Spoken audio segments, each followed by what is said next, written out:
Meu nome é Joana, tenho 36 anos e durante 5 anos vivi o que achei ser um conto de fadas tardio. Um amor maduro, construído sobre companheirismo genuíno, respeito mútuo e a sensação reconfortante de ter finalmente encontrado alguém que me via completamente. Marcos entrou na minha vida quando eu estava no fundo do poço, quando tinha perdido tudo que definia quem eu era e me ofereceu não apenas amor, mas reconstrução. Uma chance de me reerguer das cinzas de uma vida que tinha desmoronado espetacularmente.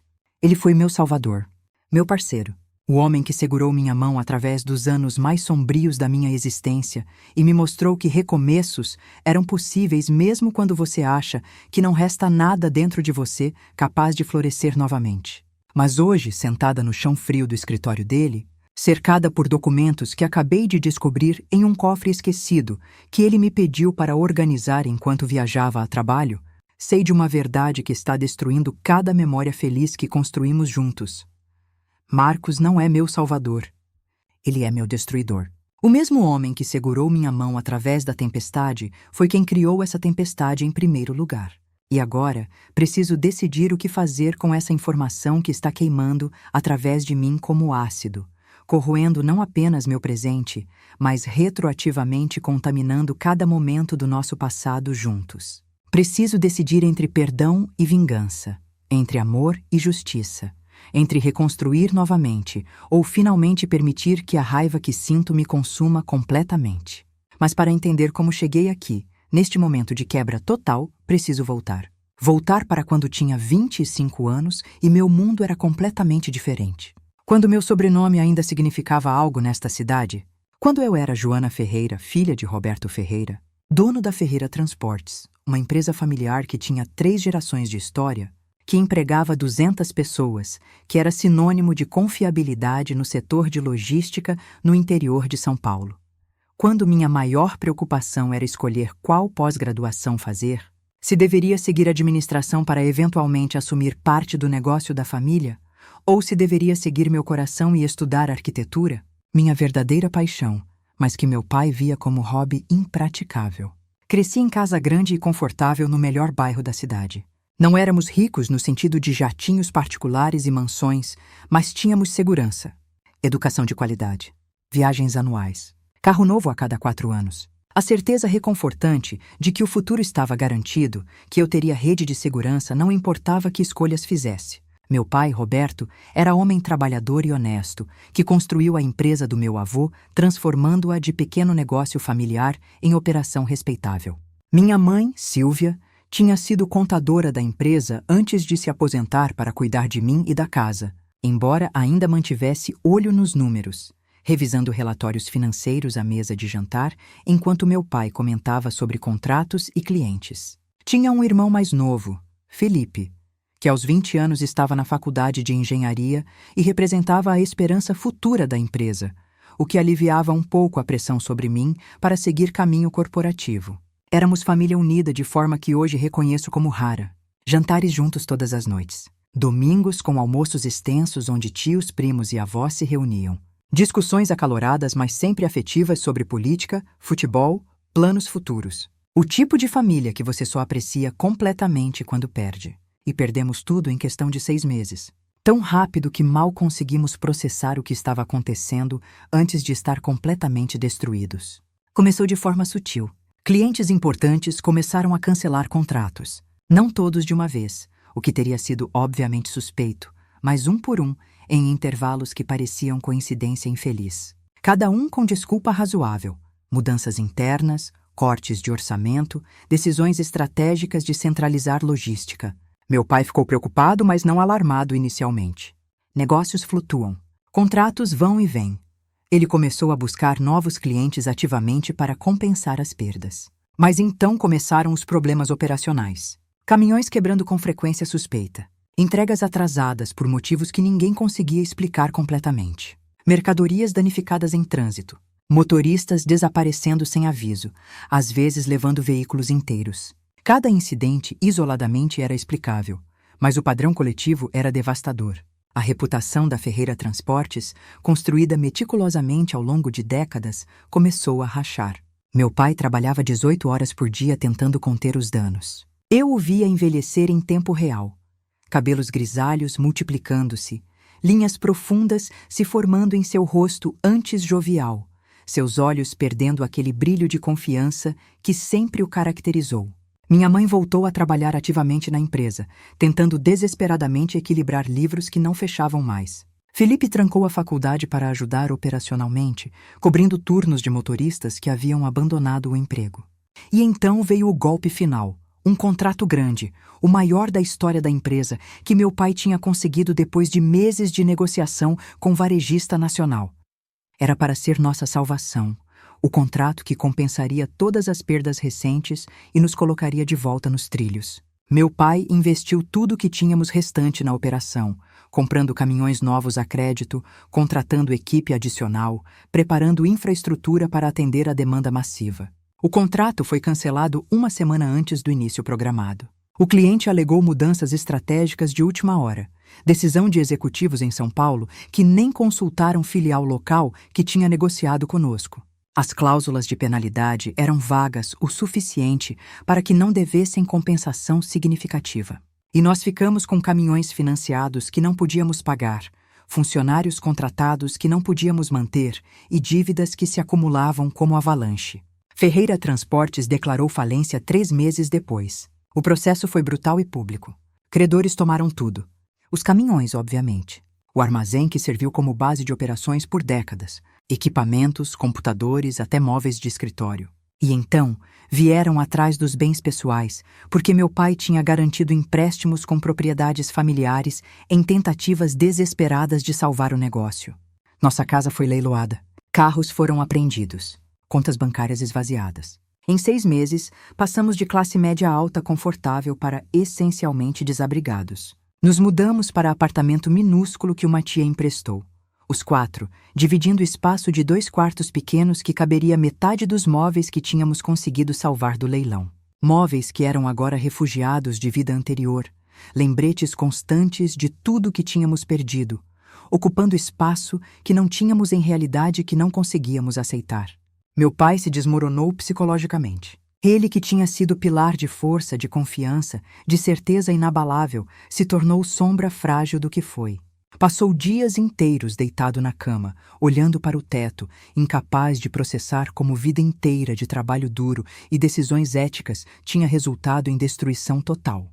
Minha mãe tentava mantê-lo funcional, preparando refeições que ele mal tocava, sentando ao lado da cama dele por horas, apenas oferecendo presença silenciosa, porque palavras eram inadequadas para a magnitude da perda. Felipe ficou furioso de formas que assustavam.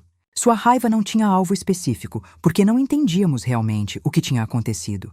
Apenas que tínhamos sido destruídos por forças que pareciam coordenadas, mas invisíveis. Ele falava sobre injustiça, sobre sistema corrupto, sobre como trabalhadores honestos eram esmagados por corporações sem alma. Começou a beber demais, a brigar em bares, a procurar formas autodestrutivas de externalizar dor que não tinha saída construtiva. E eu? Eu me sentia paralisada por culpa que sei agora era irracional, mas na época consumia tudo. Culpa de que tinha vivido vida privilegiada sem apreciar. Culpa de que tinha considerado estudar arquitetura algo frívolo, quando deveria ter me preparado para ajudar a salvar negócio familiar. Culpa de que talvez, se eu tivesse sido diferente, melhor, mais útil, poderíamos ter evitado essa catástrofe. A terapia que comecei anos depois me ajudou a entender que não era responsável, que tinha apenas 25 anos e não poderia ter previsto ou prevenido nada do que aconteceu. Mas na época, a culpa era a companheira constante que coloria cada pensamento. Precisávamos de dinheiro. Urgentemente, constantemente. Então peguei o primeiro emprego que consegui, caixa em supermercado. Trabalho honesto, mas pago salário mínimo que mal cobria a alimentação básica para 4 pessoas. Muito menos aluguel de apartamento ou dívidas médicas que começaram a se acumular quando meu pai desenvolveu úlceras de estresse que requeriam tratamento. Felipe conseguiu emprego em oficina mecânica, trabalho braçal que pagava um pouco melhor, mas que o deixava exausto física e emocionalmente. Minha mãe tentou voltar a trabalhar como contadora freelance, mas aos 58 anos, depois de 20 anos fora do mercado formal, descobriu que ninguém queria contratá-la. Vivemos assim por 5 anos. 5 anos onde cada dia era luta pela sobrevivência.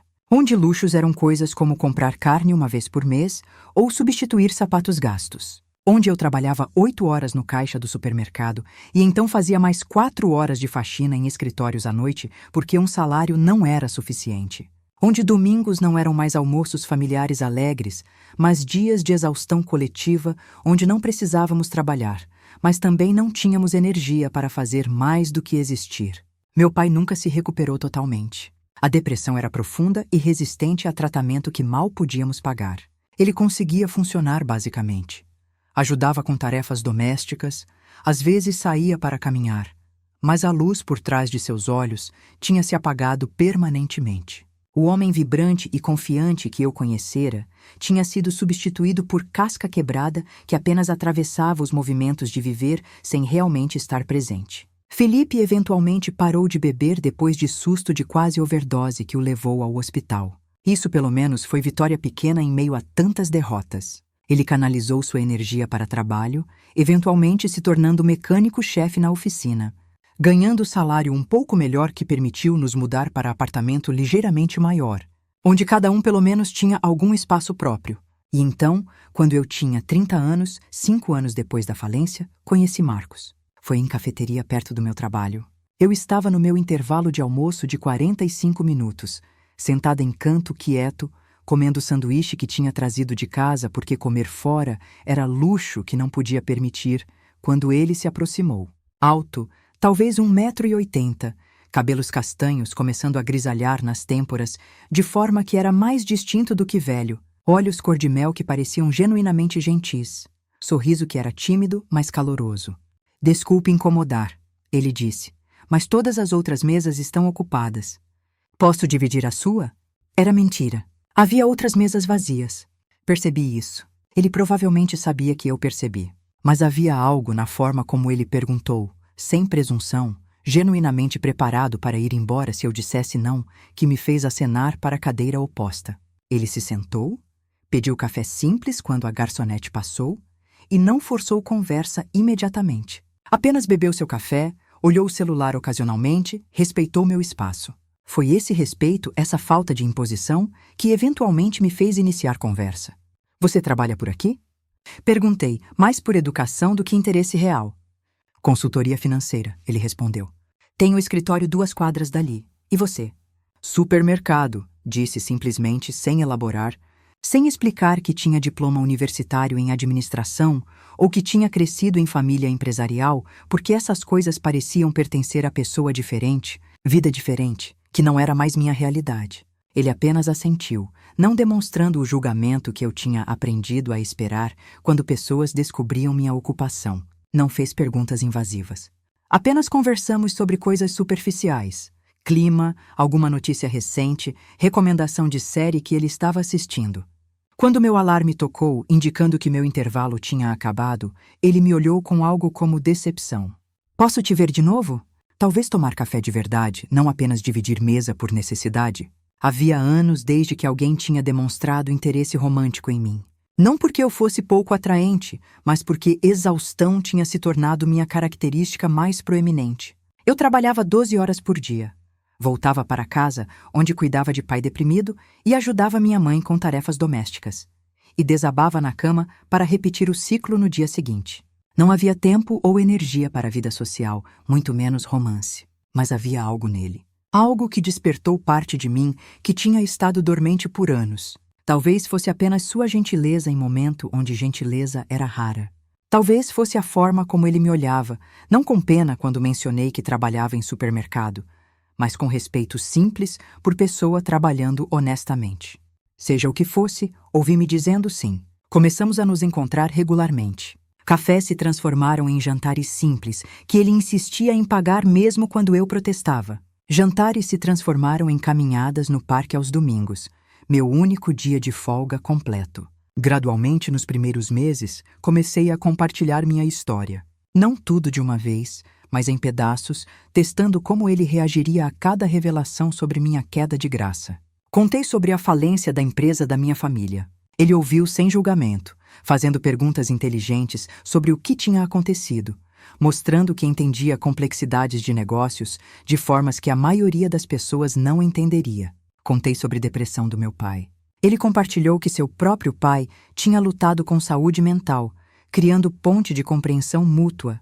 Contei sobre trabalhar 2 empregos, sobre exaustão, sobre viver mês a mês sem margem para erro. E ele nunca, nem uma vez, me fez sentir menos do que eu era.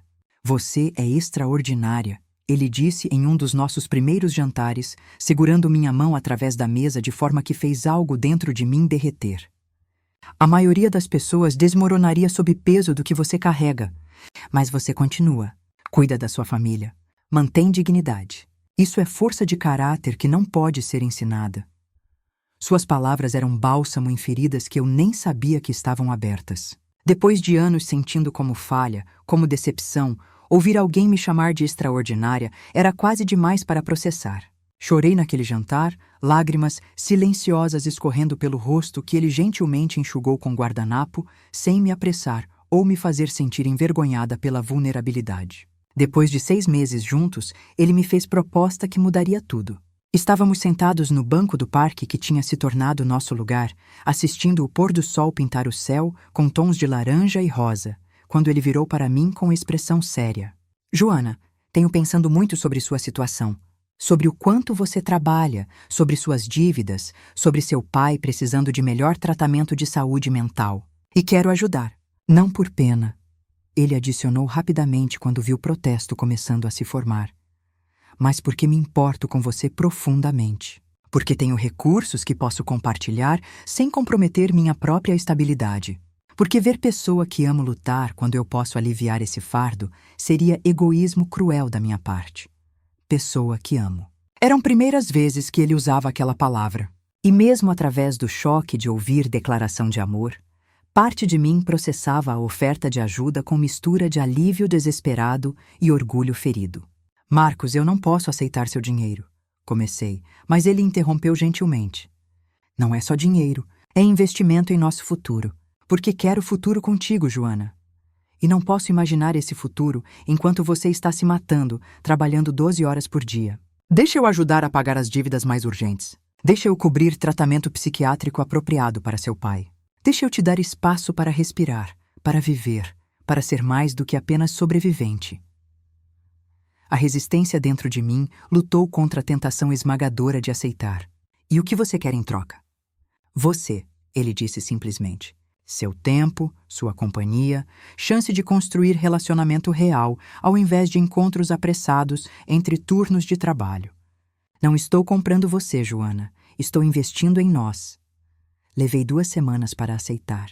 2 semanas onde pesei orgulho contra a necessidade prática, independência contra a realidade de que estava me matando lentamente e que minha família estava sofrendo porque eu era orgulhosa demais para aceitar ajuda. 2 semanas onde Marcos esperou pacientemente, sem pressionar, deixando claro que a oferta permaneceria, mas que decisão era inteiramente minha. Finalmente aceitei. E tudo mudou. Marcos pagou as dívidas mais urgentes que estavam nos sufocando. Não todas. Ele foi cuidadoso em explicar que queria ajudar sem criar dependência, mas as piores, aquelas com juros estratosféricos que nunca conseguiríamos superar. Cobriu 6 meses de tratamento psiquiátrico para meu pai, incluindo medicações que nosso plano de saúde básico não cobria. Pagou para Felipe fazer curso técnico que o qualificaria para empregos melhores. E insistiu que eu deixasse o trabalho de faxineira noturna, mantendo apenas o emprego de caixa, para que pudesse ter algumas noites livres, pudesse dormir horas adequadas, pudesse começar a viver ao invés de apenas sobreviver. A mudança na dinâmica familiar foi dramática. Meu pai, com tratamento apropriado e medicação correta, começou a emergir lentamente da depressão que o tinha consumido. Não voltou a ser quem tinha sido antes da falência. Essa transformação era irreversível, mas começou a ter dias bons intercalados com dias ruins, ao invés de apenas escuridão constante. Começou a sorrir ocasionalmente. Começou a fazer piadas secas que tinham sido sua marca registrada anos atrás. Pequenas vitórias que pareciam milagres depois de tanta escuridão. Felipe, com o curso técnico, conseguiu emprego em empresa de manutenção industrial que pagava o dobro do que ganhava na oficina. Começou a economizar, a fazer planos para o futuro que não eram apenas fantasias, mas possibilidades reais. Começou a namorar, primeira vez em anos, mulher gentil chamada Carla, que trabalhava no departamento administrativo da mesma empresa. Começou a parecer jovem novamente, aos 26 anos, ao invés do homem prematuramente envelhecido que a adversidade tinha criado. E eu? Pela primeira vez em 5 anos, respirei. Realmente respirei. Não apenas ar entrando e saindo dos pulmões, mas respiração profunda de alguém que não está constantemente em modo de pânico sobre próxima conta que não poderá pagar ou próxima crise que destruirá o pouco de estabilidade construída. Marcos e eu nos mudamos juntos depois de 1 ano de relacionamento. Apartamento dele era espaçoso e bonito, em bairro que eu costumava considerar normal, mas que agora, depois de anos vivendo em condições precárias, parecia quase luxuoso. 2 quartos, sala grande com luz natural abundante, cozinha equipada, varanda com vista da cidade. Ele insistiu que decorássemos juntos, respeitando minhas preferências tanto quanto as dele, transformando espaço em nosso, ao invés de apenas dele com meus pertences adicionados. Voltei a estudar. Não arquitetura. Meu sonho antigo parecia pertencer a pessoa diferente agora, mas design de interiores, algo relacionado mas mais prático, algo onde podia usar criatividade que tinha ficado dormente por anos, mas em contexto que parecia mais alcançável. Marcos cobriu a mensalidade do curso, insistindo que era investimento em meu futuro e, por extensão, nosso futuro. Nos casamos 2 anos depois de nos conhecermos. Cerimônia pequena e íntima, apenas família próxima e poucos amigos, em jardim de pequena pousada nas montanhas. Meu pai me levou até o altar, sua mão tremendo levemente na minha, mas seus olhos brilhando com algo próximo ao orgulho e felicidade que eu não via há anos. Minha mãe chorou através de toda a cerimônia, lágrimas de alegria misturadas com alívio de ver filha finalmente tendo algo bom depois de tanto sofrimento. Felipe foi padrinho de Marcos. Os dois tinham desenvolvido amizade genuína através dos anos, conectados parcialmente por amor, compartilhado por futebol, mas mais profundamente por respeito mútuo. Os 3 anos seguintes foram os mais felizes da minha vida adulta. Terminei meu curso de design de interiores e comecei a trabalhar freelance. Pequenos projetos inicialmente, mas gradualmente, construindo portfólio e reputação. Marcos me apoiava incondicionalmente, orgulhoso de cada contrato que eu conseguia, cada cliente satisfeito, cada evidência de que eu estava reconstruindo identidade profissional que tinha sido destruída junto com a empresa da família. Minha família continuou a se estabilizar. Meu pai, embora nunca totalmente recuperado, tinha qualidade de vida imensamente melhor. Minha mãe voltou a fazer trabalhos de contabilidade freelance, não por necessidade financeira urgente, mas porque gostava de se sentir útil, produtiva. Felipe e Carla se casaram. Cerimônia ainda mais simples que a nossa, mas cheia de alegria genuína. Eles tiveram bebê, minha sobrinha Beatriz, que se tornou luz da família inteira. Lembrança de que vida continuava, que gerações se sucediam, que havia futuro além de apenas sobreviver o presente. Marcos era marido atencioso, parceiro genuíno em todas as formas que importavam. Dividíamos tarefas domésticas igualmente. Tomávamos decisões juntos sobre finanças, sobre planos futuros.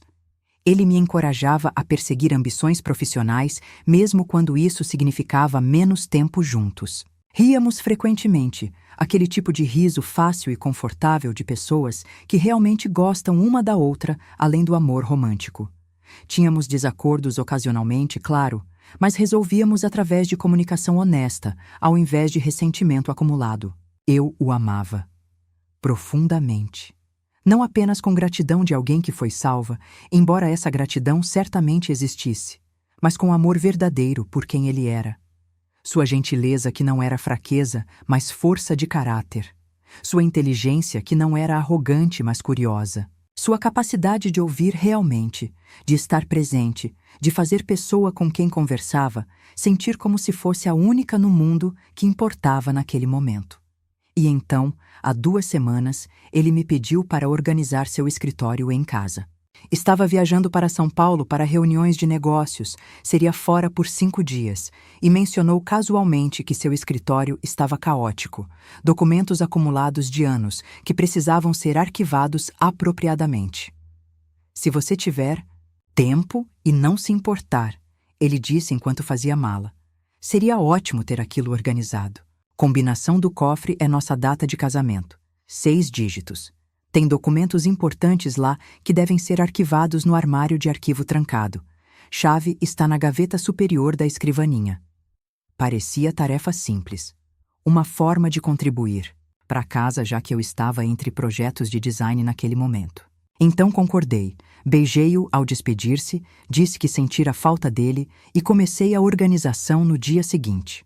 O escritório dele era espaço que ele geralmente mantinha privado, não porque houvesse segredos, mas porque era território de trabalho dele, assim como eu tinha meu pequeno estúdio para projetos de design. Respeito mútuo por espaços individuais, mesmo em casamento compartilhado. Então eu raramente entrava lá, muito menos mexia em seus documentos. Comecei metodicamente, separando papéis por tipo contratos de clientes, relatórios financeiros, recibos, correspondências pessoais. Levou 2 dias para criar sistema de arquivo que fazia sentido, e então abri o cofre. Dentro havia documentos que ele tinha classificado como importantes, escrituras de propriedades, apólices de seguro, nosso certificado de casamento, testamento que tínhamos feito juntos ano anterior. Coisas esperadas. Mas no fundo do cofre havia envelope grande e amarelado, obviamente velho, com palavras Projeto Ferreira, confidencial, escritas em caligrafia que reconheci como de Marcos. Meu sobrenome de solteira. Ferreira. O nome da empresa da minha família. Minha primeira reação foi confusão. Por que Marcos teria documentos com o nome da empresa da minha família? Alguma coincidência? Talvez outro negócio chamado Ferreira? Mas mesmo enquanto racionalizava, meu coração estava acelerando.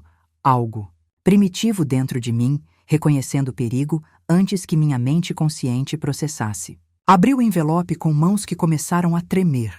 Dentro havia relatórios detalhados, e-mails impressos, notas manuscritas, todos datados de 10 anos atrás, todos relacionados a Ferreira Transportes, minha família, meu pai, a empresa que tinha sido destruída. E conforme li, conforme processava palavra por palavra, documento por documento, a realidade começou a se reconstituir de forma tão diferente, tão devastadora, que meu corpo físico reagiu antes de minha mente consciente. Náusea subiu violentamente. Mãos tremeram incontrolavelmente. Visão escureceu nas bordas. Sentei no chão porque pernas não seguravam mais. Marcos não era apenas consultor financeiro aleatório. 10 anos atrás, ele tinha sido consultor contratado por grupo corporativo que queria eliminar competição regional no setor de logística. Ferreira Transportes, empresa da minha família, estava prosperando, impedindo expansão desse grupo na nossa região. Então, contrataram Marcos para resolver o problema. E ele resolveu, com eficiência brutal. Os documentos detalham tudo metodicamente. Como ele identificou nossos maiores clientes e sistematicamente os convenceu a cancelar contratos, usando combinação de incentivos financeiros e pressão corporativa. Como ele orquestrou problemas operacionais, sabotando equipamentos através de intermediários, subornando motoristas para abandonar empregos em momentos críticos, garantindo que nossa reputação de confiabilidade fosse destruída publicamente. Como ele criou o contrato fraudulento, aquele grande contrato que parecia nossa salvação, mas foi nossa destruição final, especificamente projetado para fazer meu pai investir tudo o que tínhamos restante antes de ser cancelado sem penalidade real. Era plano, meticuloso, sem piedade. Ele destruiu minha família intencionalmente, sistematicamente, como problema de negócios a ser resolvido. E foi pago generosamente por isso. Valores que faziam meu estômago revirar quando via os números. Havia até notas manuscritas dele, avaliando o progresso. Ferreira está sob pressão crescente, operação começando a desmoronar conforme planejado, de uma data 3 meses antes da falência. Contrato isca aceito, Ferreira investiu último. Capital, falência inevitável dentro de trimestre, de semana antes do cancelamento do contrato. Linguagem clínica, desapaixonada, como se estivesse descrevendo experimento científico ao invés da destruição completa de família de pessoas reais. Havia mais. Investigação que ele tinha feito sobre minha família especificamente. Relatório. Detalhado sobre meu pai, sua saúde, suas vulnerabilidades psicológicas. Menções sobre mim e Felipe. Filhos adultos que vão lutar quando a empresa cair, mas sem recursos para impedir inevitabilidade. Éramos variáveis em equação dele, não pessoas. Sentei naquele chão cercada por documentos que provavam que homem que eu amava, homem que me salvara, era o mesmo homem que criou necessidade dessa salvação em primeiro lugar. O homem que segurou minha mão através de anos de reconstrução foi quem derrubou tudo em primeiro lugar. Meu salvador era meu destruidor. E a pergunta que começou a queimar através de toda outra emoção era: ele sabia? Quando me conheceu naquela cafeteria 5 anos atrás, ele sabia quem eu era? Foi coincidência? Ou foi algo mais sinistro, mais calculado, mais perverso do que conseguia processar? Revirei os documentos freneticamente procurando resposta. E encontrei em e-mail dele para seu cliente, depois que nosso relacionamento tinha começado, datado de 2 meses após nos conhecermos. Interessante desenvolvimento. Conheci filha de Ferreira por acaso? Ela não tem ideia de meu envolvimento no colapso da empresa familiar. Considerando cultivar relacionamento por enquanto para monitorar se há risco de descoberta ou retaliação legal da família. Também pode fornecer inteligência útil sobre potenciais processos que eles possam estar considerando. Foi planejado. Desde o início. Eu não era coincidência ou romance do destino. Era alvo de vigilância. Fonte potencial de informação. Risco a ser gerenciado, exceto que algo tinha mudado. Porque os e-mails paravam depois de 6 meses. Última comunicação dele com o cliente dizia: relacionamento com J. Ferreira se desenvolveu além do escopo inicial. Encerrando o monitoramento. Ela não representa risco legal, família não suspeita de orquestração externa do colapso. Considere este caso fechado. Ele tinha escolhido me manter. Não apenas como vigilância. Ele tinha... o quê? Se apaixonado? Genuinamente? Ou eu era apenas projeto diferente? Reparação conveniente para a consciência culpada? Não sei quanto tempo fiquei lá. Horas, provavelmente. Apenas sentada, rodeada pela verdade destruidora, tentando reconciliar 2 Marcos em minha mente. O Marcos que conheci, gentil e atencioso, que reconstruiu minha vida peça por peça, que amava genuinamente ou pelo menos parecia amar. E o Marcos desses documentos, calculista frio que destruiu família inteira como tarefa profissional, que inicialmente me aproximou como estratégia de controle de dano. Eventualmente forcei-me a levantar. Documentei tudo. Fotografei cada página com meu celular. Coloquei tudo de volta exatamente como encontrei. Fechei o cofre.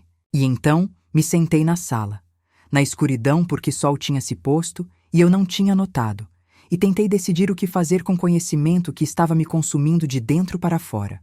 Podia confrontá-lo imediatamente, ligar agora, gritar através do telefone, exigir explicações que nenhuma explicação seria suficiente. Podia deixá-lo quando ele voltasse, simplesmente ir embora com bilhete explicando que sei tudo e nunca quero vê-lo novamente. Podia buscar vingança legal, expor o que ele fez, tentar construir caso contra ele mesmo 1 década depois. Podia contar minha família, dividir esse fardo, deixar que eles decidissem coletivamente o que fazer. Ou podia fazer nada, fingir que nunca abri aquele envelope. Continuar vida que tínhamos construído. Vida que era genuinamente boa, apesar de suas fundações podres. Escolher ignorância deliberada porque verdade era simplesmente demais para carregar. Cada opção parecia impossível. Cada caminho levava à destruição de algo precioso ou comprometimento de algo fundamental. E então meu telefone tocou. Era Marcos, ligando de São Paulo como fazia toda noite quando viajava. Por um momento, apenas olhei para o nome dele piscando na tela. Esse homem que era simultaneamente meu amor e meu inimigo, meu salvador e meu destruidor. Considerei não atender, mas algo em mim, Talvez necessidade de ouvir sua voz uma última vez, antes de tudo mudar irreversivelmente, fez estender a mão e aceitar a ligação. Oi, amor.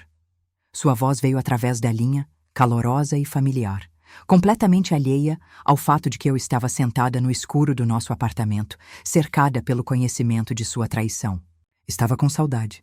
Como foi seu dia? E naquele momento, voz dele em meu ouvido, 15 anos de história entrelaçadas entre nós, amor real e mentiras terríveis existindo simultaneamente, soube que decisão que tomasse nos próximos dias definiria não apenas nosso relacionamento, mas quem eu era fundamentalmente como pessoa. Porque amor de verdade significa perdão? Ou amor de verdade exige justiça?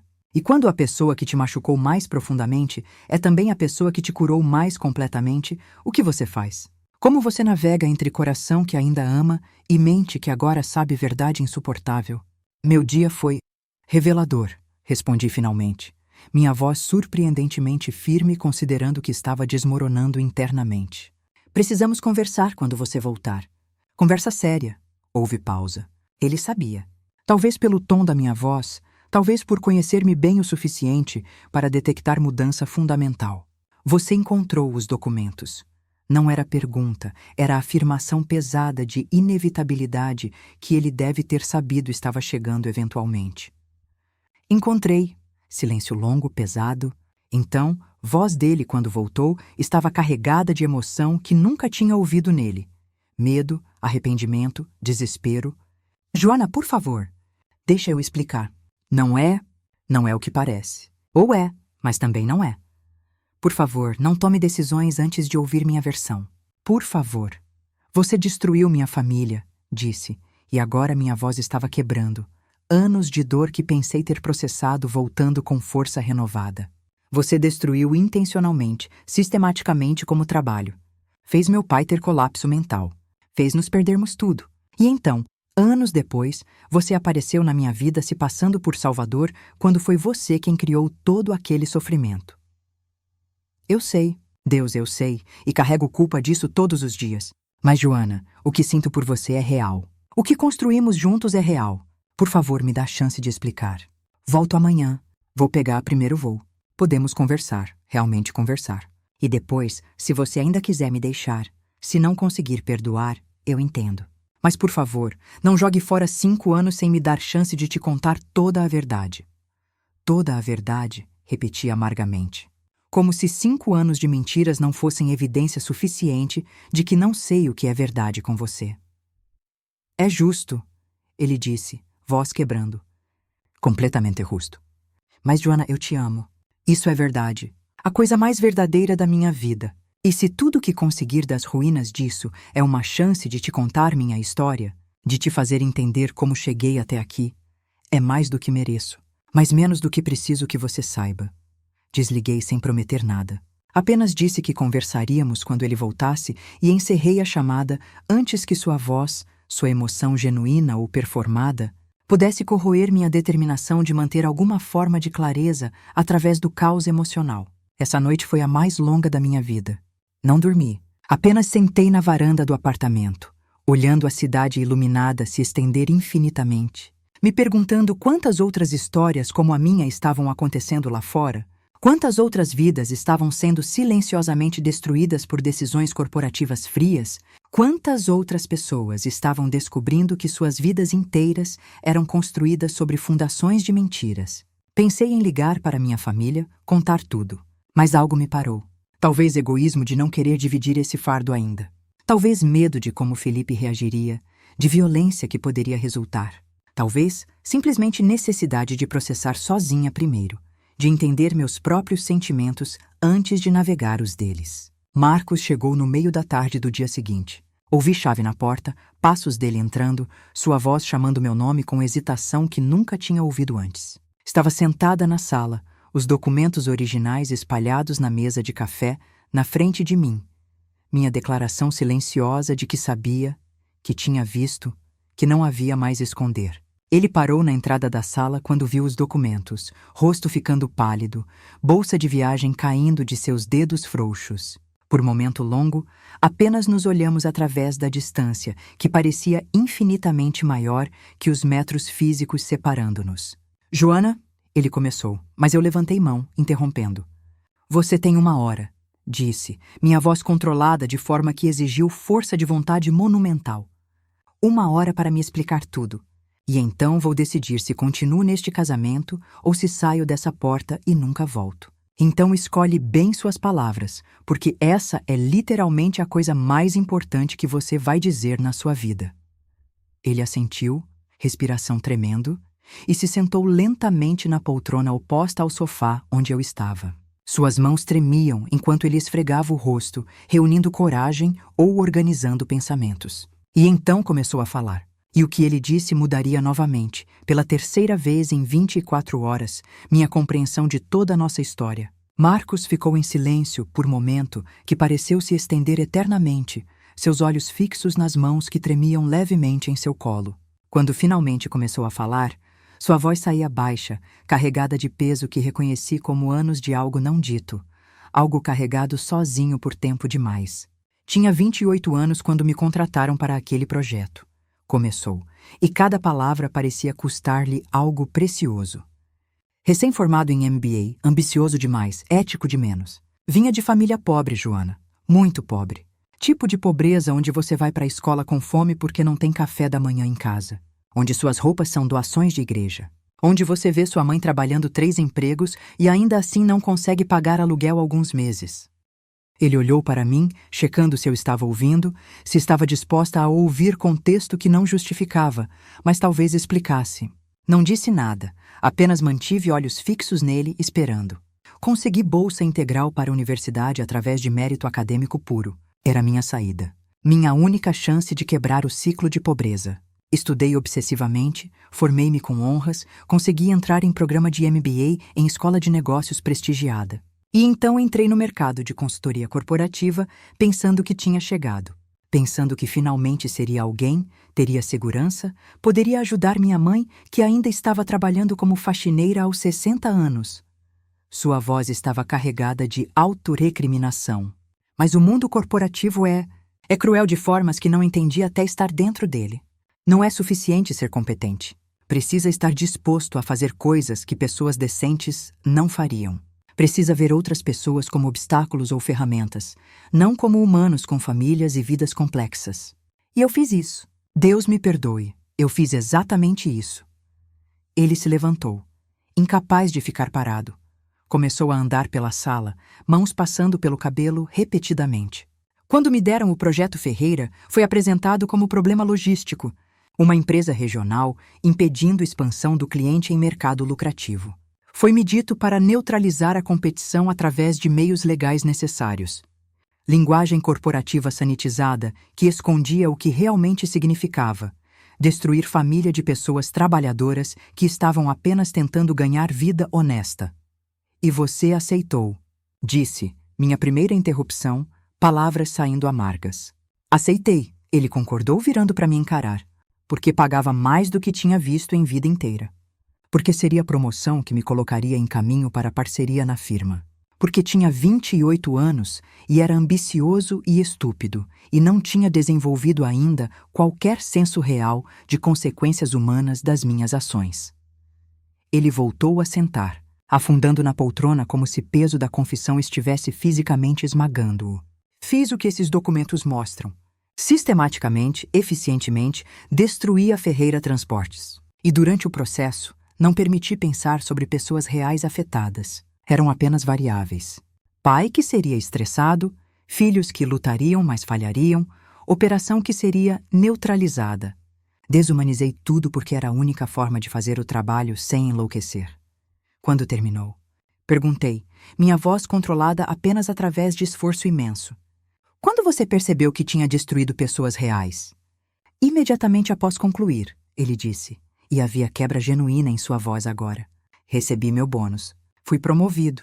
E então vi artigo no jornal local sobre falência da Ferreira Transportes. Tinha foto do seu pai, Roberto, parado na frente do armazém vazio que estava sendo leiloado. A expressão no rosto dele, Joana, era devastação completa. E pela primeira vez, permiti realmente ver o que tinha feito. Não como projeto bem-sucedido, mas como destruição de vida de homem real. Lágrimas estavam caindo pelo rosto dele agora, sem contenção. Comecei a investigar mais. Encontrei informações sobre sua família. Sobre você e Felipe, os filhos. Sobre sua mãe tendo que voltar a trabalhar. Sobre ativos familiares sendo tomados. E fiquei doente. Literalmente e fisicamente doente. Passei 3 dias vomitando, incapaz de comer, incapaz de dormir sem ver rosto de Roberto Ferreira em meus pesadelos. Mas não fez nada, observei friamente. Não voltou atrás. Não denunciou. Não tentou reparar. Não, ele admitiu. E havia autorrecriminação profunda naquela única palavra. Porque era covarde. Porque tinha medo de perder carreira que tinha trabalhado tanto para construir. Porque não sabia como consertar o que tinha quebrado tão completamente. Então fiz o que covardes fazem, tentei esquecer. Joguei-me no trabalho, em projetos novos, em qualquer coisa que me impedisse de pensar sobre Ferreira. Ele esfregou os olhos, exaustão profunda evidente em cada linha de seu corpo. Mas não esqueci. Obviamente não esqueci. A culpa me comia. Comecei a ter ataques de pânico. Depressão. Bebi demais, usei remédios demais, tentando silenciar consciência que finalmente tinha acordado tarde demais. Eventualmente tive colapso completo. Fui hospitalizado por 3 semanas. E quando saí, renunciei à firma. Essa parte eu não sabia. Ele nunca tinha mencionado hospitalização ou renúncia dramática. O que você fez então? Desapareci por 1 ano, ele disse. Voltei para o interior onde cresci. Morei com minha mãe. Trabalhei em empregos simples, pagando dívidas que tinha acumulado durante anos, vivendo além das minhas posses, tentando parecer bem-sucedido. E mais importante, fui à terapia. Terapia intensiva, 3 vezes por semana, onde finalmente confrontei o que tinha feito, quem tinha me tornado, e se havia caminho de volta para qualquer tipo de decência humana. Ele olhou diretamente para mim agora, seus olhos vermelhos, mas firmes. Eventualmente voltei para São Paulo. Comecei minha própria consultoria, pequena, focada em ajudar empresas familiares a sobreviver, não em destruí-las. Foi minha forma patética de penitência. Não desfazia o que fiz ao seu pai, mas pelo menos não estava mais fazendo mal ativo. E então você me conheceu, disse, e não era pergunta. E então te conheci, ele confirmou. 5 anos atrás, naquela cafeteria, foi acaso genuíno, Joana. Juro por tudo que é sagrado. Não sabia quem você era inicialmente. Quando você disse seu primeiro nome, não fez conexão. Ferreira é sobrenome comum. Só quando você mencionou casualmente, semanas depois de nos conhecermos, que sua família tinha tido empresa de transportes que faliu, só então as peças começaram a se conectar. Meu estômago se revirou, lembrando aquela conversa. Um dos nossos primeiros jantares reais, quando tinha começado a confiar nele o suficiente para compartilhar minha história. E você não disse nada. Não disse, ele admitiu, voz carregada de vergonha. Porque estava apavorado. Tinha acabado de conhecer mulher incrível que parecia genuinamente gostar de mim e descobri que era filha da família que destruí. As chances eram astronômicas. De todas as pessoas em São Paulo, de todas as formas possíveis de nos encontrarmos, o destino ou o universo ou Deus havia me colocado frente a frente com consequência direta dos meus pecados passados. Ele se inclinou para a frente, mãos entrelaçadas tão apertadas que seus nós dos dedos ficaram brancos. Minha primeira reação foi afastar. Simplesmente desaparecer da sua vida antes que você descobrisse. Mas então pensei, talvez isso era a oportunidade. Não de esconder, mas de reparar de alguma forma. Se eu pudesse ajudá-la, ajudar sua família, talvez pudesse espiar um pouco da destruição que causei. Então você me viu como projeto de caridade, disse. E raiva estava começando a atravessar o entorpecimento que tinha mantido através da confissão dele, como forma de aliviar sua consciência culpada. Inicialmente sim, ele admitiu, e pelo menos havia honestidade brutal nisso. Mas, Joana, as coisas mudaram. Rápido. Quanto mais te conhecia, mais me apaixonava genuinamente. Não pela ideia de redenção que você representava, mas por você como pessoa. Sua força, sua resiliência, sua capacidade de amar sua família através de circunstâncias impossíveis. Você era mais extraordinária do que qualquer fantasia de redenção que tinha construído. Mas ainda mentiu, insisti. Todos os dias, durante 5 anos, mentiu por omissão. Deixou-me amá-lo, casar com você, construir vida baseada em mentira fundamental. Sim, ele disse simplesmente. E não há justificativa. Apenas explicação de que cada dia que passava, ficava mais difícil contar a verdade. Como eu diria. Oi, amor. Lembra aquela falência que destruiu sua família? Fui eu, mas te amo de verdade, prometo. Soaria insano. Soaria como manipulação. E quanto mais tempo passava, mais monstruosa a verdade se tornava. Lágrimas estavam queimando meus olhos agora, anos de emoções conflitantes ameaçando transbordar. Você tirou essa escolha de mim. Se eu soubesse no início, poderia ter decidido se queria estar com você, apesar do seu passado. Mas você decidiu por mim. Me manteve na ignorância porque era mais fácil para você. Você está absolutamente certa, ele concordou, sem tentar defender o indefensável. E odeio o que fiz. Odeio a covardia que me impediu de ser honesto. Mas, Joana, por favor, acredite em uma coisa: o amor é real.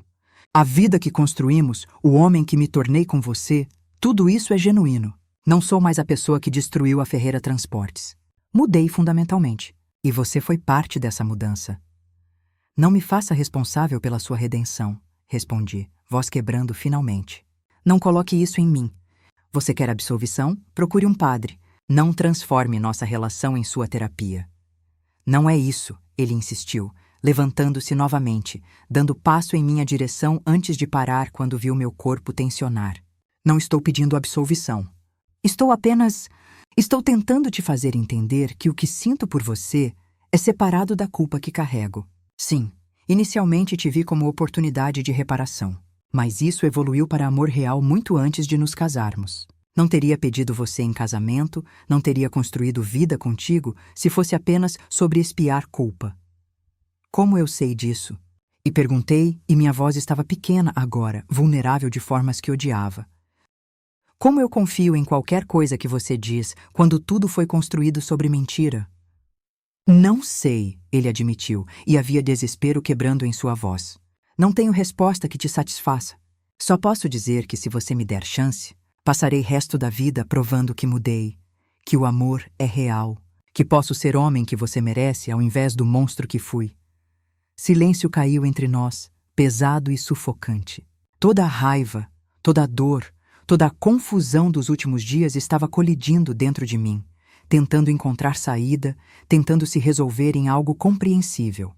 Mas não havia clareza. Apenas caos emocional onde amor e ódio se entrelaçavam tão completamente que não conseguia separá-los. Preciso de tempo, disse finalmente, forçando palavras através de garganta apertada. Não posso processar isso agora, aqui contigo. Preciso de espaço. Preciso pensar. Medo cruzou seu rosto.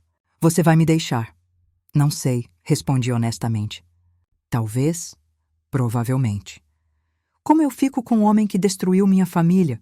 Como eu acordo todo dia ao lado da pessoa responsável pelo colapso mental do meu pai, pelas nossas dívidas, por anos de sofrimento? Mesmo que você tenha mudado, mesmo que o amor seja real, como eu vivo com isso?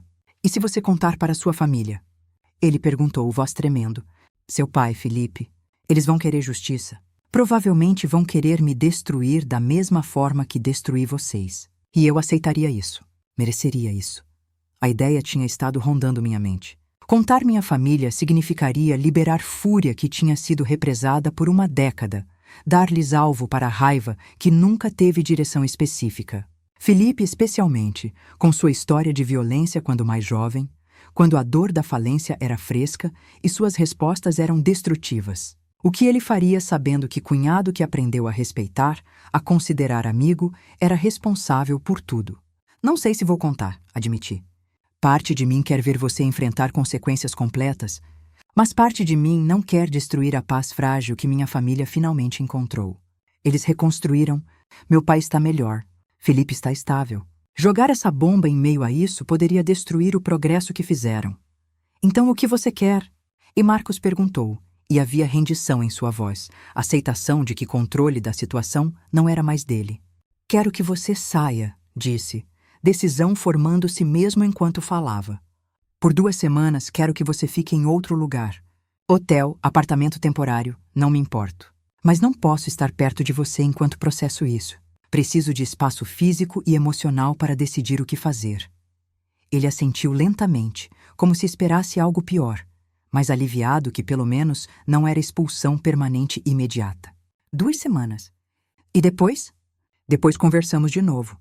E talvez, possamos começar a descobrir se há caminho adiante. Ou talvez eu tenha decidido que não há como reconciliar isso e precisamos terminar. Mas não posso tomar essa decisão agora, neste momento, com você aqui me olhando com olhos que ainda amo, mas que agora representam também tudo que me machucou. Ele começou a recolher algumas coisas, movendo-se como autômato, cada ação pesada com derrota. Observei enquanto empacotava a mala rapidamente, pegava laptop, documentos de trabalho. Quando estava pronto para sair, parou na porta, virou-se uma última vez. Joana, eu sinto muito, por tudo. Por quem fui, pelo que fiz, por esconder a verdade. E independente do que você decidir, quero que saiba que conhecer você, amar você, foi a melhor coisa que já me aconteceu. Você me fez querer ser melhor. E mesmo que me odeie agora, mesmo que nunca me perdoe, vou ser grato eternamente por tempo que tivemos. Não respondi. Não tinha palavras. Apenas observei enquanto ele saía, a porta fechando suavemente atrás dele, som que parecia tão final mesmo sabendo que era apenas temporário. E então, sozinha no apartamento que tínhamos compartilhado, onde cada objeto carregava a memória de nós, onde cada cômodo tinha visto momentos felizes que agora estavam contaminados por verdade revelada, finalmente permiti que a represa quebrasse completamente. Chorei como não chorava desde os piores dias após a falência. Soluços profundos e violentos que vinham de lugar tão fundo que nem sabia que existia. Chorei pela traição, pela perda de inocência sobre nosso relacionamento, pela impossibilidade da situação. Chorei pelo Marcos que pensava conhecer, que agora entendia nunca existiu completamente, que era sempre a amalgama de homem que ele foi e homem que se tornou. Chorei por mim mesma, pela Joana de 25 anos que perdeu tudo, e pela Joana de 30 anos que pensou ter encontrado salvação, e pela Joana de 36 anos que agora entendia que salvação e destruição vinham da mesma fonte. Quando lágrimas finalmente se esgotaram, quando não restava nada além de exaustão profunda, arrastei-me para a cama e dormi por 14 horas seguidas, meu corpo finalmente cedendo ao esgotamento emocional que tinha mantido sob controle por dias. Acordei com o sol alto, desorientada, pegando o celular para ver que era quase meio-dia e que tinha 3 chamadas perdidas e 2 mensagens. Uma era de Marcos, enviada cedo pela manhã. Estou no hotel downtown, respeitando seu espaço. Te amo. Esperarei o tempo que precisar. A outra era de Felipe. Cis, faz tempo que não conversamos direito. Carla está fazendo churrasco domingo. Vem, traga Marcos. Beatriz está perguntando pela tia.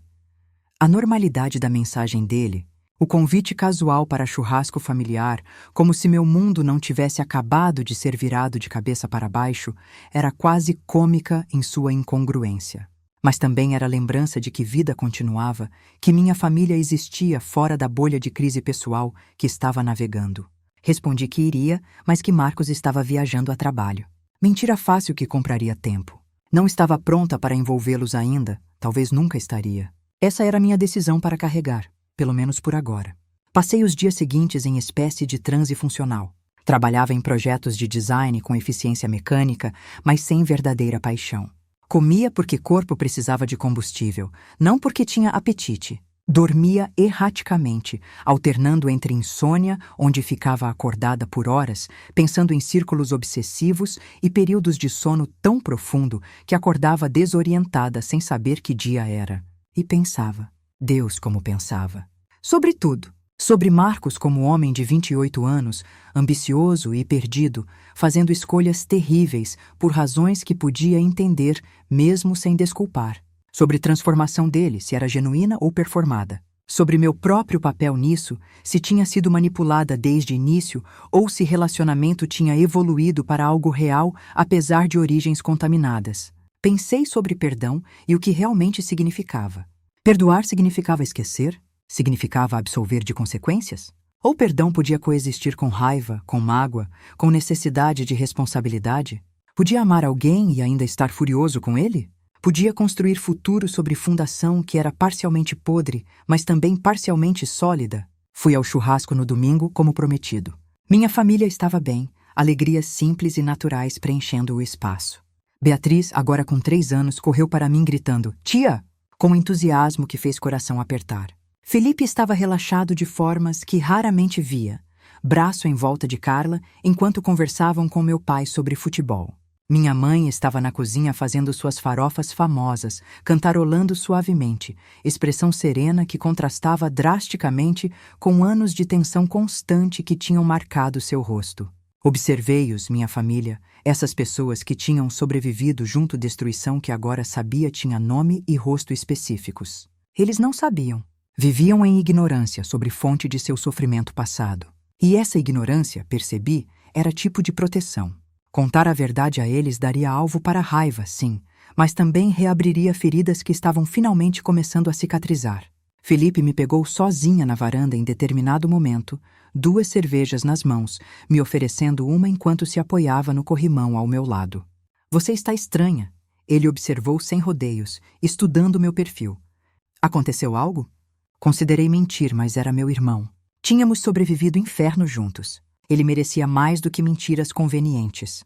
Marcos e eu estamos tendo problemas, disse cuidadosamente, testando as palavras.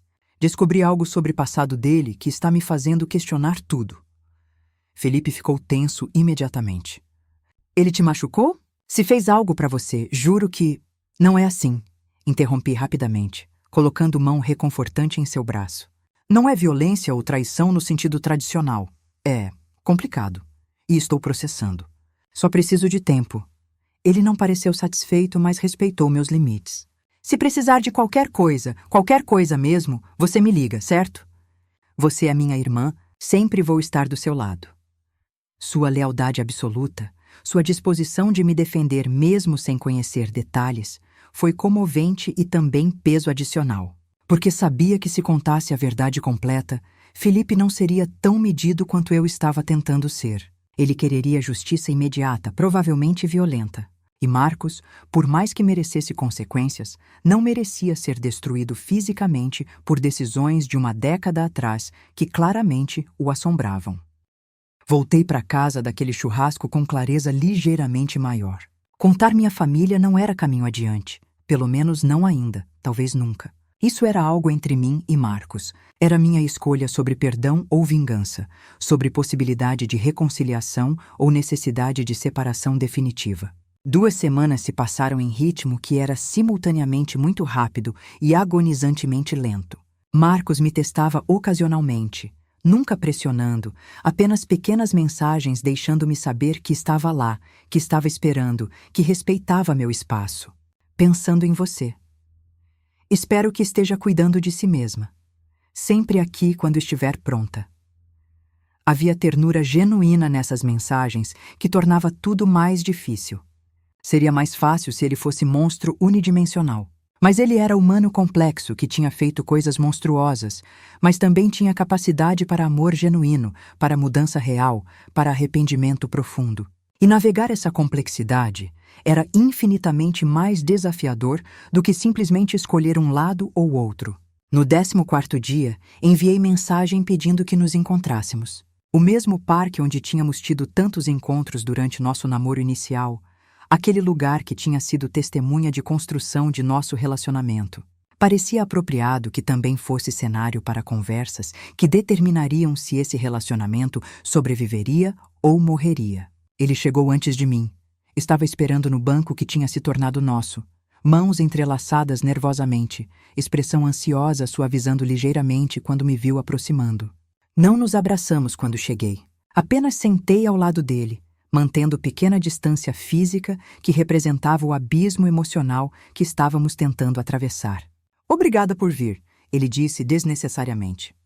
Passei 2 semanas pensando. Comecei sem preâmbulo, sobre tudo. Sobre quem você era, quem você é agora, sobre nosso relacionamento e se há forma de reconciliar origem destrutiva com realidade presente que é genuinamente boa. E honestamente, ainda não tenho resposta completa. Ele assentiu, esperando claramente entendendo que precisava deixar-me conduzir essa conversa no meu próprio ritmo. Mas cheguei a algumas conclusões. Primeira, não vou contar para minha família. Não porque quero proteger você, mas porque quero proteger eles. Estão finalmente em paz. Reabrir essas feridas, dar-lhes conhecimento que não podem usar construtivamente porque tudo foi há muito tempo e processos legais seriam inúteis agora, seria crueldade. Então isso fica entre nós. Alívio cruzou seu rosto, mas permaneci firme. Isso não é perdão, é pragmatismo. E exige algo de você em troca. Se algum dia, meu pai perguntar, se algo gatilhar memória ou suspeita, você contará a verdade completa. Não vou pedir que você se voluntarie para a confissão, mas se ele perguntar diretamente, você deve honestidade. Concordo completamente, ele disse sem hesitação. Segunda conclusão. O homem que destruiu Ferreira Transportes e o homem que me ajudou a reconstruir minha vida não são a mesma pessoa. Não completamente.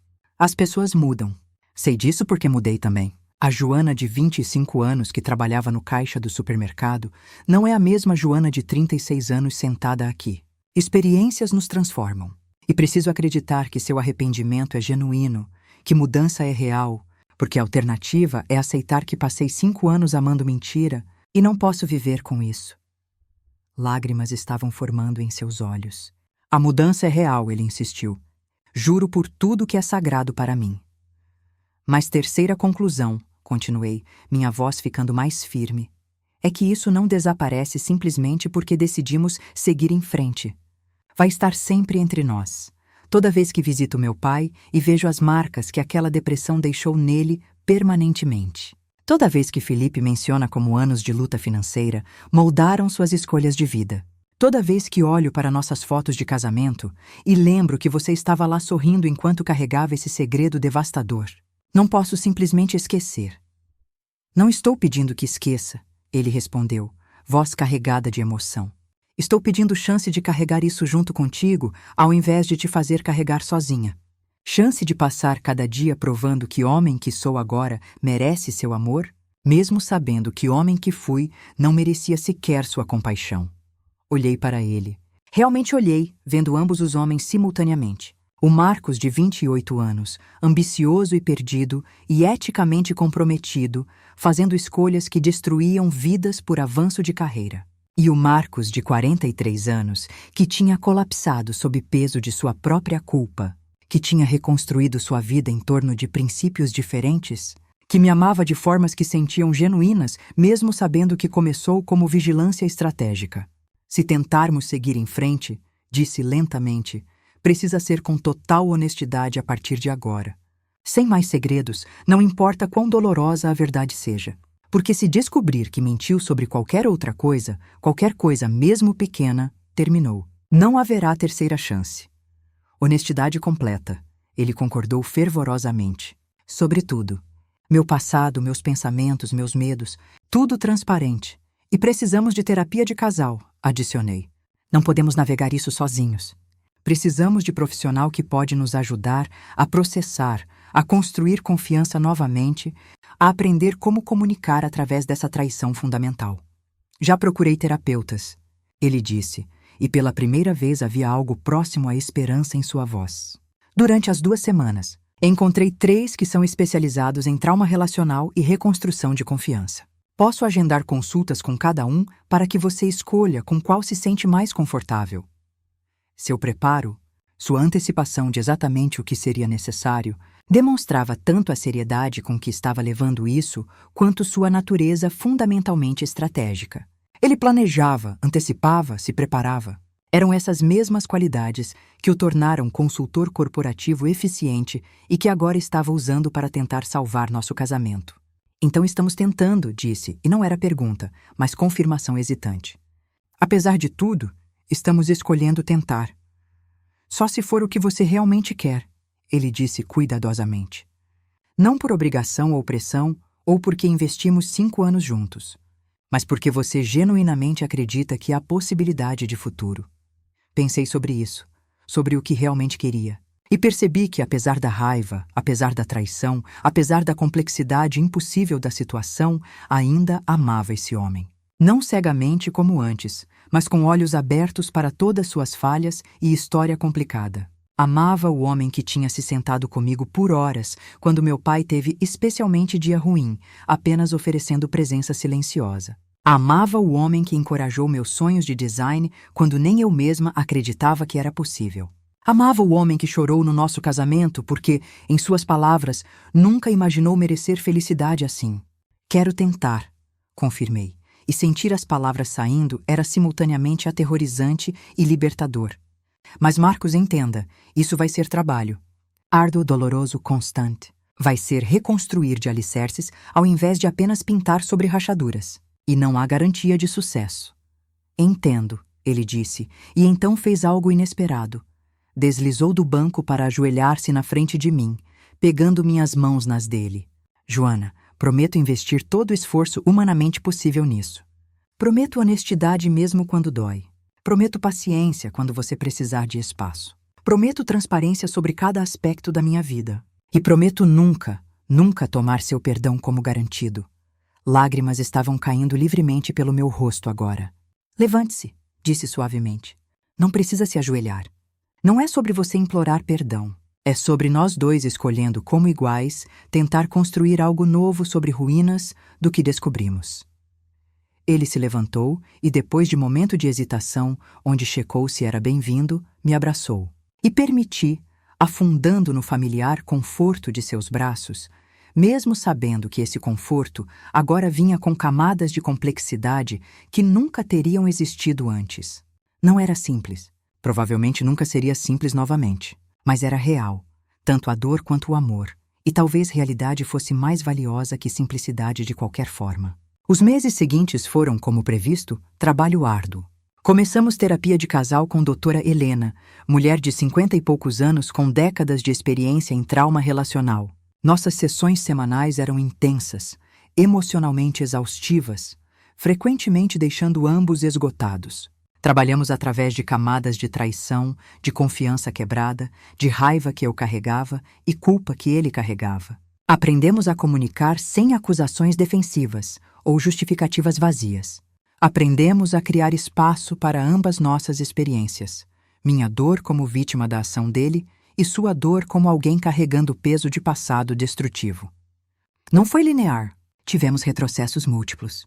Houve noites onde não conseguia olhar para ele sem ver o destruidor da minha família ao invés do meu marido. Houve momentos onde considerei seriamente terminar tudo porque reconciliar essas duas realidades parecia impossível. Houve brigas explosivas onde décadas de dor represada finalmente encontrava voz, onde eu gritava acusações e ele absorvia sem rebater porque entendia que eu precisava daquele release. Mas houve também momentos de avanço, quando Marcos, em sessão particularmente difícil, admitiu que parte dele sentia que não merecia meu perdão e estava sabotando inconscientemente nossa reconciliação porque castigo parecia mais justo que perdão. Quando eu, através de lágrimas, finalmente articulei que medo maior não era que ele ainda fosse aquele homem destrutivo, mas que eu era tola por acreditar em mudança, quando evidência histórica sugeria que pessoas raramente mudavam fundamentalmente. Doutora Helena nos guiou através dessas complexidades com paciência firme. Ela não minimizava a gravidade do que Marcos tinha feito, mas também não permitia que definisse totalmente quem ele era agora. Pessoas contêm multidões, ela disse em sessão. Somos simultaneamente nossas piores ações e nossas melhores intenções. O desafio não é negar um em favor do outro, mas aprender a carregar ambos e escolher consistentemente quem queremos ser a partir de agora. Gradualmente, muito gradualmente, começamos a encontrar ritmo novo. Não era o casamento despreocupado que tínhamos antes da descoberta. Esse tinha morrido irreversivelmente. Mas era algo diferente, mais profundo de certas formas, construído sobre honestidade brutal ao invés de ignorância feliz. Era casamento onde ambos conhecíamos as piores versões um do outro e escolhíamos ficar de qualquer forma. Marcos se tornou quase obsessivamente transparente. Compartilhava a senha de cada conta, mostrava-me espontaneamente e-mails de trabalho se mencionavam qualquer coisa remotamente relevante para nosso passado, acordava no meio da noite se tivesse pesadelo sobre aquela época e me contava em detalhes ao invés de esconder. Havia algo tocante e também exaustivo nessa transparência completa, mas era necessária para reconstruir confiança que tinha sido obliterada. E eu, por minha parte, aprendi a compartilhar quando estava lutando, ao invés de fingir que estava bem. Aprendi a dizer: hoje está difícil. Vi meu pai hoje, e fiquei pensando sobre como diferente a vida dele poderia ter sido. E estou com raiva de você novamente. E ele aprendeu a receber isso sem defensividade, a apenas ouvir e validar e dar espaço para minha raiva sem tentar apressá-la ou consertá-la. Um ano após a descoberta, estávamos em lugar diferente. Não cicatrizados completamente, talvez nunca estaríamos mais funcionando. Funcionando bem até. Ríamos ocasionalmente. Aquele riso genuíno que tinha estado ausente nos primeiros meses após revelação. Fazíamos planos futuros, cautelosamente, reconhecendo que futuro era possibilidade novamente. Tínhamos intimidade física novamente, algo que tinha estado completamente ausente durante meses, enquanto eu processava se podia ser vulnerável dessa forma com alguém que me tinha traído tão fundamentalmente. Foi nesse período de reconstrução tentativa que Marcos veio até mim com proposta que não esperava. Estávamos na varanda do apartamento, assistindo o sol se pôr sobre a cidade, quando ele disse: Joana, tenho pensado muito sobre reparação. Não apenas simbólica ou emocional, mas prática. E quero fazer algo que deveria ter feito há anos. Virei para ele curiosa e ligeiramente apreensiva sobre onde isso levaria. Quero doar quantia significativa de dinheiro para sua família. Não anonimamente, mas como compensação direta pelo que fiz. Quero sentar com seu pai, Felipe, e sua mãe e confessar tudo. Não porque você está me forçando, mas porque é certo. Porque eles merecem saber e merecem compensação que posso oferecer, mesmo sendo inadequada para a magnitude do dano. Meu coração começou a correr. Era exatamente o que tinha temido desde o início, a possibilidade de minha família descobrindo. Marcos, já discutimos isso. Decidimos que não contaríamos. Você decidiu não contar. Ele interrompeu gentilmente. Para protegê-los e também para me proteger. E sou grato por isso. Mas quanto mais trabalho em terapia, mais entendo que carregar esse segredo entre nós ainda é forma de desonestidade. Estou sendo honesto contigo, mas nossa vida juntos ainda é construída sobre mentira para sua família. E isso não está certo. Você entende o que acontecerá, disse, minha voz subindo com pânico que estava começando a sentir. Felipe pode tentar te machucar fisicamente. Meu pai pode ter recaída na depressão relembrando tudo aquilo. Minha mãe, Deus, não sei nem como ela reagiria. Você está disposto a arriscar tudo isso? Nosso casamento pode não sobreviver suas reações. Estou disposto, ele disse com convicção que era simultaneamente admirável e aterrorizante. Porque viver com culpa de esconder é pior do que enfrentar consequências de confessar. E se seu irmão quer me bater, mereci. Se seu pai me amaldiçoa, é direito dele. Se sua mãe nunca me perdoa, entendo completamente. Mas preciso fazer isso, Joana. Preciso olhar nos olhos deles e reconhecer o que fiz. Passei dias processando essa proposta, oscilando entre admiração por sua coragem e terror sobre consequências práticas. Consultei doutora Helena, que observou que confissão poderia ser catártica, mas também potencialmente destrutiva, e que tinha que ser minha decisão se e quando isso aconteceria. Passei noites sem dormir, imaginando diferentes cenários de como descoberta se desenrolaria. Nenhum deles particularmente reconfortante. Finalmente, tomei decisão que pareceu ser única forma de honrar tanto necessidade de Marcos por confissão completa, quanto minha responsabilidade de proteger minha família. Diria primeiro a minha família sozinha, preparando-os. E então, se escolhessem encontrar Marcos, se quisessem ouvi-lo, facilitaria isso. Mas faria em termos deles, no tempo deles, com todo o suporte emocional que pudesse providenciar. Marquei jantar na casa dos meus pais em domingo tranquilo. Felipe, Carla e Beatriz estariam lá. Reunião familiar normal que estava prestes a se tornar qualquer coisa menos normal. Passei o dia inteiro com o estômago revirado, ensaiando mentalmente como começaria, que palavras usaria para revelar verdade que tinha estado escondendo por mais de um ano. Quando chegou o momento, quando estávamos todos sentados na sala após jantar confortável, quando Beatriz estava dormindo no quarto dos fundos e não havia mais desculpas para adiar, limpei minha garganta. Preciso contar algo para vocês. Sobre a falência. Sobre o que realmente aconteceu há 11 anos. A sala ficou imediatamente tensa. Meu pai, que tinha estado relaxado, sentado confortavelmente, subitamente ficou alerta. Felipe colocou o copo de refrigerante na mesa, corpo-linguagem mudando para a defensiva. Minha mãe trocou o olhar preocupado com meu pai. O que você quer dizer com o que realmente aconteceu? Meu pai perguntou, voz cuidadosa. Foi falência. Série de má sorte e decisões ruins. Já processamos isso. Não foi má sorte, disse, forçando palavras através da resistência interna que queria protegê-los dessa verdade. Foi orquestrado. Alguém foi pago para destruir Ferreira Transportes sistematicamente. Os contratos cancelados, os problemas operacionais, aquele contrato grande que foi isca, tudo foi planejado. Silêncio absoluto. E então Felipe explodiu. Quem? Quem fez isso? Porque vou encontrar esse filho da puta e... Felipe, interrompi firmemente. Preciso que você ouça tudo antes de reagir. Promete? Ele assentiu relutantemente, mas podia ver fúria começando a ferver sob superfície. Então contei. Tudo. Sobre Marcos ter sido contratado como consultor para eliminar competição. Sobre os métodos que usou. Sobre colapso meticulosamente orquestrado que destruiu nossa família. E quando cheguei à parte sobre como conheci Marcos anos depois, sobre como nos apaixonamos sem eu saber quem ele realmente era, vi horror crescendo nos rostos deles. Você está casada com um homem que destruiu nossa família, meu pai disse, sua voz plana, como se estivesse em choque demais para processar emoção completamente. O homem que causou minha depressão, que nos fez perder tudo, é seu marido.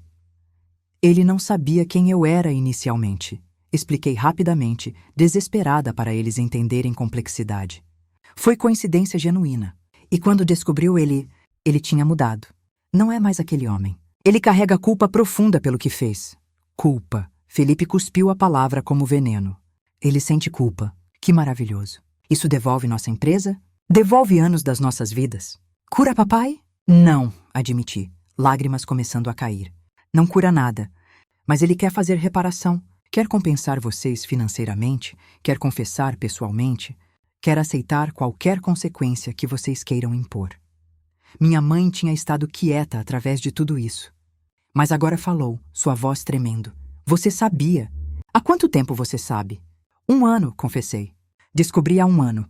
E não contei porque queria proteger vocês. Porque estavam finalmente bem e não queria destruir essa paz. Então mentiu para nós, ela disse. E havia dor em sua voz que cortou profundamente. Por 1 ano mentiu. Sim, confirmei, sem tentar justificar. Menti, e sinto muito. Mas estava tentando proteger tanto vocês quanto meu casamento, e não sabia como fazer ambos simultaneamente. Onde ele está agora? E Felipe perguntou, e havia algo perigoso em sua voz. Marcos, onde está? Em hotel, respondi cuidadosamente. Ofereci que ele viesse aqui hoje, que confessasse diretamente, mas pensei que era melhor preparar vocês primeiro. Dar a vocês escolha sobre si e quando querem enfrentá-lo. Meu pai, que tinha estado processando em silêncio, finalmente falou novamente. Quero ver ele. Não hoje, não agora. Mas quero olhar nos olhos do homem que destruiu minha vida e ouvir sua justificativa. E então decidirei o que fazer. Era pedido justo. Aterrorizante, mas justo. Nos dias seguintes, minha família processou à sua maneira. Felipe oscilava entre fúria e tentativas de entender. Carla, bênção que era, ajudava a mantê-lo nivelado, lembrando-o de que violência não resolveria nada e apenas criaria novos problemas. Meu pai retraiu-se novamente. Não completamente voltando à depressão profunda de anos anteriores, mas claramente lutando com reabertura de feridas que tinha tentado cicatrizar. Minha mãe foi talvez a mais pragmática, focando na questão de compensação financeira e o que isso poderia significar praticamente. 2 semanas após minha confissão, reunimos-nos novamente, desta vez em espaço neutro que aluguei especificamente para o propósito. Pequena sala de reuniões em centro comunitário. Estava presente como mediadora. Doutora Helena ofereceu estar lá também, como suporte profissional, e aceitei agradecida. Quando Marcos entrou, o ar ficou eletricamente tenso. Felipe imediatamente se levantou, postura agressiva, mas Carla colocou mão em seu braço, âncora silenciosa. Meu pai apenas olhou, estudando Marcos com intensidade que fez até mim desconfortável. Minha mãe manteve expressão cuidadosamente neutra. Marcos não tentou apertar mãos ou fazer qualquer gesto de falsa familiaridade. Simplesmente sentou na cadeira que tinha sido colocada oposta à família, posicionamento intencional que enfatizava a divisão entre ele e eles. Obrigado por concordarem em me ver, ele começou, sua voz firme, mas carregada de emoção. Sei que não mereço esse tempo ou atenção de vocês, mas há coisas que preciso dizer. coisas que devo a vocês há mais de uma década. Então ele confessou. Tudo, com mais detalhes até do que tinha compartilhado comigo, olhando diretamente para meu pai enquanto descrevia cada passo da destruição orquestrada. Não poupou-se, não tentou justificar ou minimizar. Apenas apresentou fatos clínicos de suas ações e então, voz quebrando, expressou arrependimento que era claramente profundo e genuíno. Não há desculpa para o que fiz, ele concluiu. Só há explicação de que era jovem, amoral e priorizei ambição sobre humanidade. E carrego o peso disso todos os dias. Ver o que causei, conhecer Joana e entender intimamente as consequências humanas de minhas ações corporativas frias, isso me mudou fundamentalmente. Mas mudança não desfaz dano. Nada pode. Silêncio pesado seguiu. E então meu pai falou, sua voz surpreendentemente calma. Por que você está nos contando isso agora? Joana disse que poderia ter continuado sem nunca sabermos. Por que arriscar isso? Porque segredos são venenos, Marcos respondeu. E não posso construir futuro honesto com sua filha enquanto nossa vida juntos é baseada em mentira para vocês. Vocês merecem verdade. E merecem compensação, mesmo sendo monetária e inadequada. Quanto? E Felipe perguntou bruscamente. Quanto você acha que vale destruir vida da família? Não há quantia que vale isso, Marcos disse. Mas tenho preparado proposta. 2 milhões de reais divididos entre vocês conforme quiserem. Não é restituição completa, é impossível calcular dano total, mas é tudo o que posso oferecer materialmente junto com confissão completa e disposição de aceitar qualquer consequência legal que quiserem buscar. A quantia era chocante. 2 milhões. Era mais do que minha família tinha perdido em ativos diretos, embora menos do que valor de vida de oportunidades perdidas. E proposta de aceitar consequências legais, mesmo sabendo que caso de mais de uma década atrás seria difícil de provar em corte, era corajosa em sua vulnerabilidade. E se não aceitarmos seu dinheiro manchado de sangue? E Felipe desafiou. E se quisermos apenas justiça real? Então busquem, Marcos respondeu sem hesitação. Tenho um advogado preparado para cooperar completamente com qualquer investigação. Tenho todos os documentos preservados. Se conseguirem me processar criminalmente ou civilmente, não lutarei. É menos do que mereço. Meu pai estudou Marcos por longo momento e então disse algo completamente inesperado. Você parece homem carregando o peso do mundo. E parte de mim quer adicionar mais peso, quer vê-lo sofrer como sofri.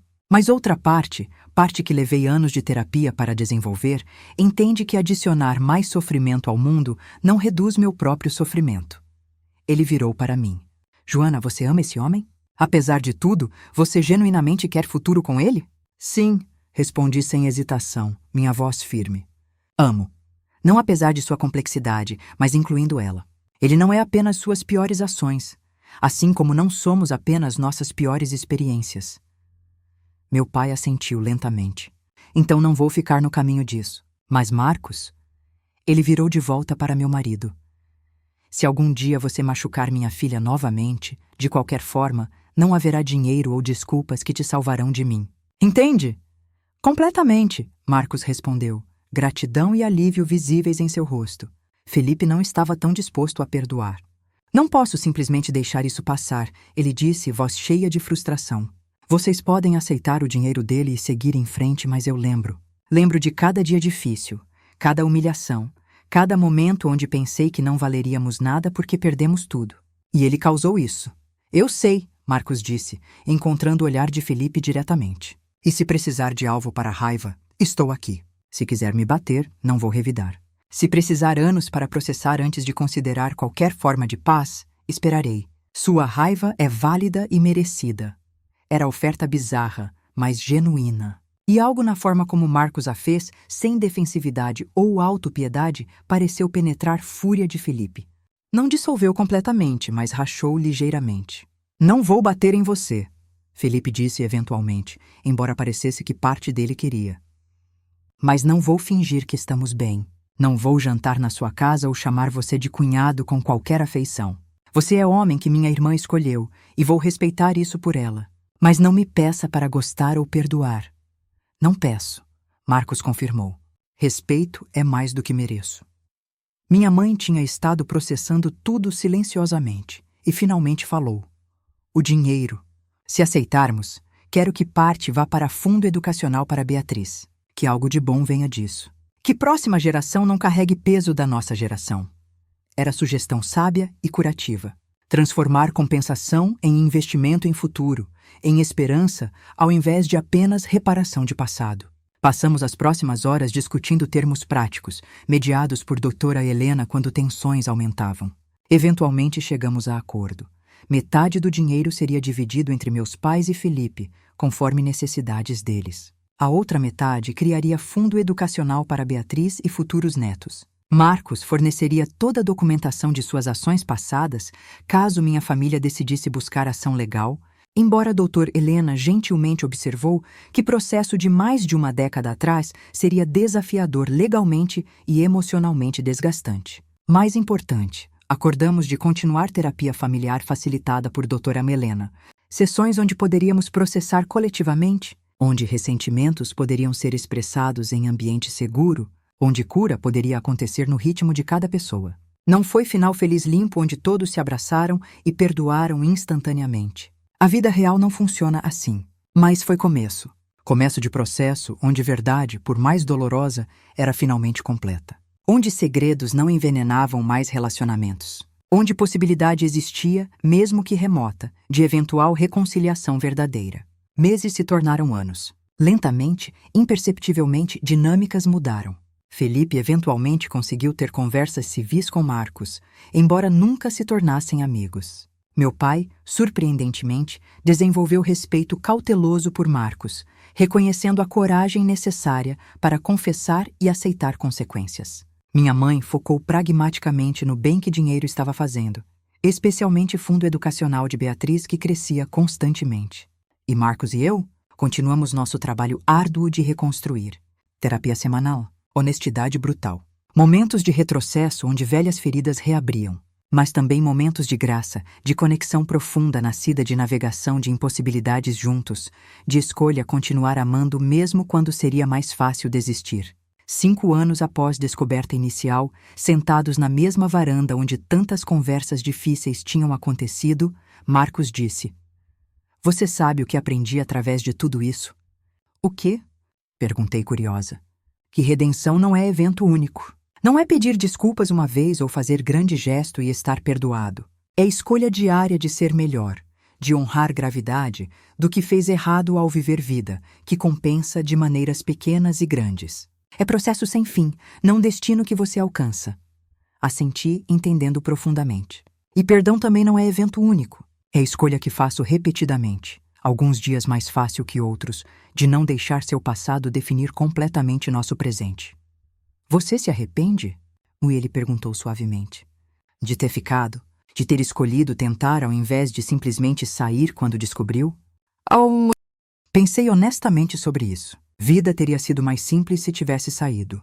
Menos complicada, menos carregada de história pesada. Mas também teria sido menos rica, menos profunda, menos real em suas complexidades. "Não me arrependo", respondi finalmente. "Porque aprendi que amor verdadeiro não é sobre perfeição ou história simples.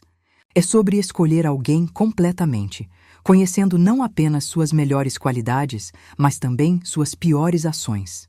É sobre construir algo real sobre fundação honesta, mesmo quando honestidade revela rachaduras que nunca cicatrizarão completamente." Ele pegou minha mão. Aquele gesto simples que tinha feito 1000 vezes, mas que agora carregava peso de tudo que tínhamos sobrevivido juntos. "Te amo", ele disse. "Não da forma ingênua que amei antes que você soubesse, mas de forma mais profunda, sabendo que você me ama, apesar de conhecer verdade completa sobre quem fui." "E eu te amo", respondi, não apesar de sua complexidade, mas por ter coragem de enfrentá-la, de confessar, de fazer trabalho árduo de mudança real, ao invés de apenas performar arrependimento. Sentamos em silêncio confortável enquanto cidade se estendia diante de nós. Luzes piscando como promessas de vidas sendo vividas, histórias sendo escritas, humanidade em toda sua complexidade gloriosa e imperfeita continuando ao redor de nós. Não era conto de fadas. Nunca seria. Mas era nosso, construído sobre verdade difícil, mantido unido por escolhas conscientes, e talvez isso era mais valioso que qualquer fantasia poderia ser. Porque no final, destino não nos juntou de forma romântica e simples. Destino nos colidiu de forma irônica e cruel, tornando o salvador e o destruidor a mesma pessoa, forçando escolha impossível entre amor e justiça. E escolhemos, ambos, tentar carregar ambos, sabendo que nunca seria perfeito, mas acreditando que valia esforço. E enquanto o sol se punha pintando o céu com cores impossíveis, soube com certeza que valeu. Cada momento difícil, cada revelação dolorosa, cada escolha de continuar quando seria mais fácil desistir, tudo valeu. Porque amor que sobrevive verdade é infinitamente mais forte que amor construído sobre ilusões. E nós tínhamos sobrevivido. Maltratados, cicatrizados, fundamentalmente mudados, mas juntos. Ainda juntos. Escolhendo juntos. E no final, talvez isso era tudo que qualquer relacionamento real poderia ou deveria ser. Duas pessoas imperfeitas, com histórias complicadas, escolhendo deliberadamente construir futuro sobre fundação honesta, ao invés de fantasias confortáveis. Não era o que imaginei quando conheci Marcos naquela cafeteria anos atrás. Mas era real, e realidade, descobri, era seu próprio tipo de beleza.